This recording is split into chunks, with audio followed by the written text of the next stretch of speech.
My philosophy in life, since I became a raw vegan, is been about helping people become healthy.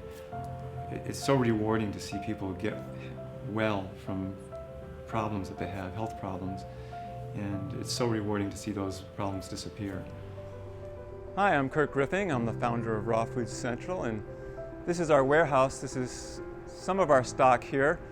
It seems like we can't make it fast enough. As soon as it comes in the door, we're shipping it out. My father taught me business, and now I'm teaching my kids health and business because we're in business to teach health.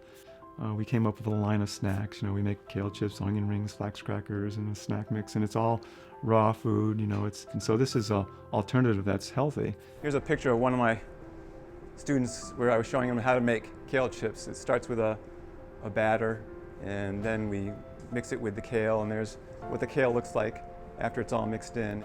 I love teaching people how to get healthy. When I see that light bulb go off in their head, like, I didn't know that. That's such a joy. It's such a reward to see people be enlightened like that.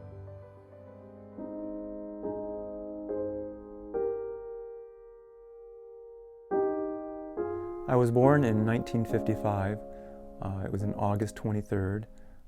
As a matter of fact, during that day, there was a hurricane and it flooded. There was a lot of flooding going on in Hartford. I was born in Hartford Hospital. And my mother, they didn't want to let her out of the hospital right away, I was told, because the waters were so high. My father's name was Louis Griffin. He was of a Welsh background descent, and my mother was Norma, and she has a French background, so I'm half French, half Welsh. I was fourth in line. I have 2 older brothers, an older sister, then myself, and then 2 younger brothers. And so there was 6 of us in our family.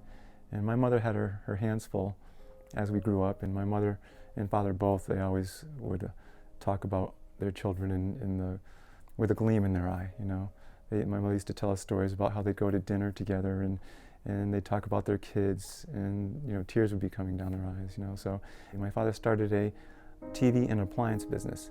When TVs first started coming out and the appliance business just started coming out, it was a really big thing back in 1950. Electronics was kind of like my passion growing up, and that's why it was great that I could be in the service industry. I repaired a lot of TVs in my day, and I enjoyed it. Even today, I love electronics. I worked with my father for 35 years from beginning to end, and my father was of the old school. His calculator would be a pencil and a pen. My calculator would be a computer, and he was very resistant in the beginning with him, and right till the end, actually, he wouldn't use a computer. And he wouldn't even use a calculator right until the end either. He always did it on a piece of paper. He'd figure out sales tax, he'd figure out, would add up all the sales that he made and tally it up. I had to use the new world technology. He wouldn't use it. But that's just the way he was.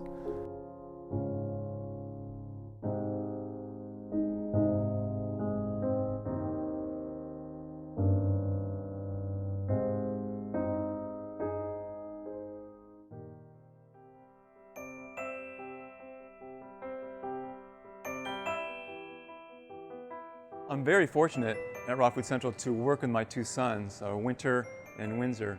For Raw Food Central, I am a production manager currently. I run a team of 14 to 18 people to make the world healthier one snack at a time. Let me tell you a little bit about Windsor. Well, even in my TV and appliance business, he used to run the store for me many times. He would deal with customers at a very young age, 12, 13 years old. He could do anything an adult could do. And I used to watch him dealing with customers and dealing with the money and writing up sales slips, and I slowly caught on to that if he might not have realized. Since I have the raw food business now, it's kind of neat to have him be part of it because he's basically taken over production. I'm also very fortunate to work with my son Winter, and here he is. It's my son Winter. He's been with me for all his life. Yeah, working with my dad is an awesome experience because I get to balance my career with my family life. And now he's doing a fantastic job here. He's getting our products in stores all over the place. That's right. I love him. Yeah, love you too, Dad. And this is my baby, and he'll always be my baby, and I love him very much. It is fantastic to see how he's grown, how both my sons have grown. It's unbelievable. And the interaction that goes on, it's fantastic.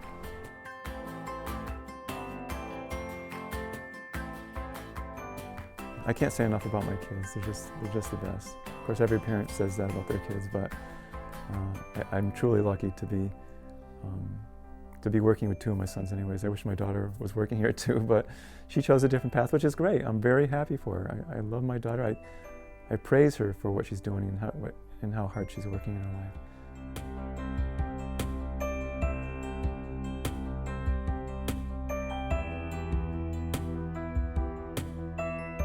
This is Brianna, my daughter, and she's the most sweet, adorable, wonderful human being you could ever want to know. Being able to grow up watching my dad interact with everyone that he comes in contact with, having the business that he has, always reaching out to help everybody that he ever met, I think that really showed me how to be the way that I am, how to put my hand out and help people when I can and make people feel loved and welcomed and cared about.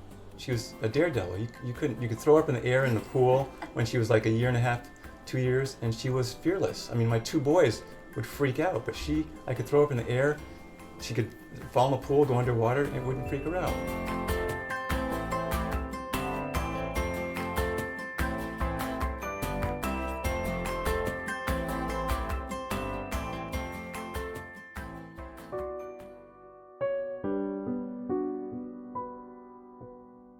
I moved out of the house when I was 17 because back in my early years, in my teenage years, growing up till I was like 21 or so, I used to have long hair, hair down to the middle of my back.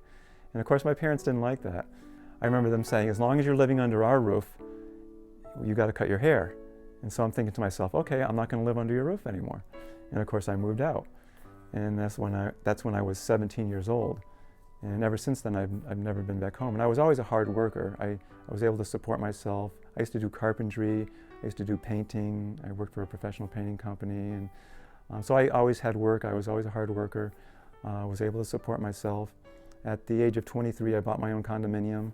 I saved enough to do that. But then it all came crashing down when I came down with severe crippling rheumatoid arthritis. And how all that started is one day I got out of bed and I stood up, and my heel of my right foot, I couldn't put any pressure on it. It hurt terribly. It was just the most painful thing in the world. And I couldn't figure out what happened. I thought, well, maybe I hurt myself in some way. Sometimes you have a bruise or a bang and you think, oh, I must have bumped myself and didn't realize it.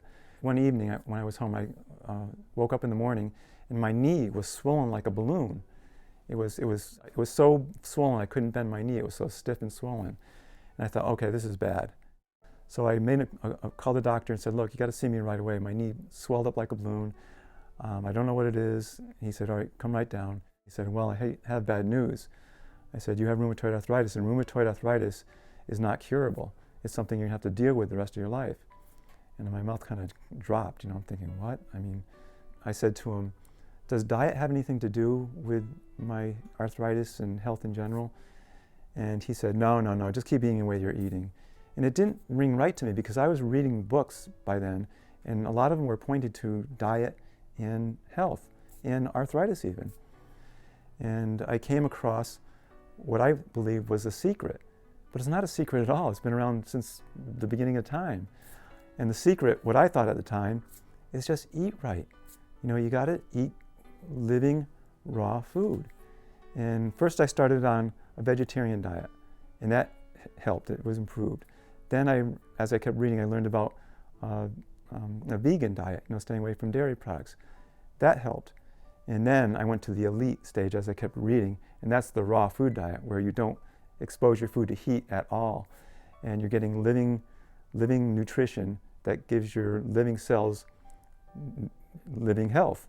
And slowly, over about a year and a half, my body, the swelling in my knee went down to normal, the pain disappeared, everything was getting better. Even diseases or issues that I had before, like that I didn't think of, like I would get colds frequently, every year I would get the flu bad, that's for 2 weeks or so. Everything went away. I haven't had the flu in over 37 years since I started eating a raw food diet. and it's amazing, you know. So that's what led me on this journey to health and well-being. And when I got well, it was like the most joyous. I mean, I wanted to shake the world and say, everybody, you don't have to be sick.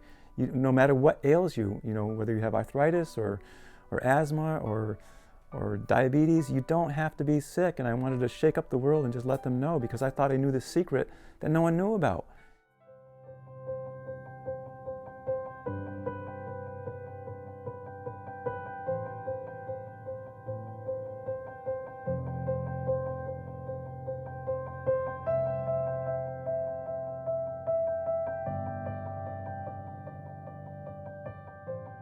The sign here, keep it simple. That's my motto. I love to keep things simple, keep it honest, keep it transparent, keep it above board. Even our recipes are simple. There's no hidden anything. It's very basic ingredients, organic, pure. We have the 5 certifications, which very few companies have. And this is our bagging area, where we do a lot of the bagging, boxing and bagging before we put it on a pallet. Right now we're bagging flax crackers. We do everything by hand. We make the dressings by hand, we tray it by hand, we bag it by hand, we box it by hand. So we're constantly making product to keep it fresh. Heel chips seem to be the most popular snack out there, but the onion rings and the flax crackers move just as well. It's really exciting to see customers scratch their head a little bit wondering how it's going to taste, and then after they taste it, they're like, wow, this is good, and then watch them buy 2 or 3 bags. That's really fun to see that.